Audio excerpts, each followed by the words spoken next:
Hi, Math 8 kiddos. This is my dog Cora. She's popping on to say hi today. I just wanted to check in and say hi and that I just miss you so much. I hope you're doing all okay and staying safe at home.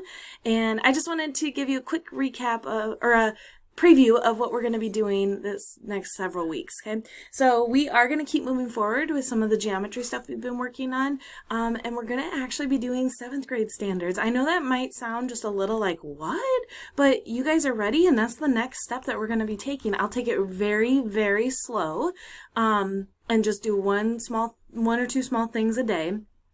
So that'll help you out with it. And of course, if you have any questions at all, you are more than welcome to email me, or you can even video chat, because I know sometimes a question is hard to answer over email. So if you want a video chat or even just do a phone call with just the mics, we are more than welcome to do that.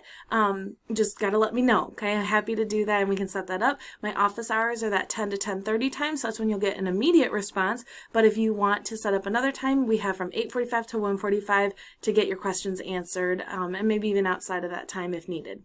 So I just want to give a quick reminder about those of you that need to do extra math. Please try and do that 3 times a week if you can. If not, that's okay, but I really want you to make that effort so you're staying on track with the multiplication and division facts, okay? Again, I hope you're staying safe at home, and I really miss you, and I just wanted to say hi. So have a great day. We'll see you later.